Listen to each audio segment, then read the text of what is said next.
Remains found in Oregon more than 50 years ago have finally been identified thanks to advances in DNA technology.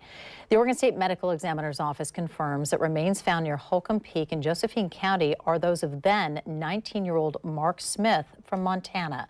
Smith disappeared in 1974 after leaving home to travel. A logging crew discovered a partial skeleton and remnants of clothing in 1978. The remains were initially misidentified, but thanks to advances in DNA and forensic genealogy and a recent upload of a DNA kit, a connection to Smith's family was finally made. Several agencies, including the National Center for Missing and Exploited Children, worked for years to reconstruct Smith's face and develop leads in his disappearance, but nothing panned out. Authorities say there's no evidence of foul play, though the investigation into his death remains open.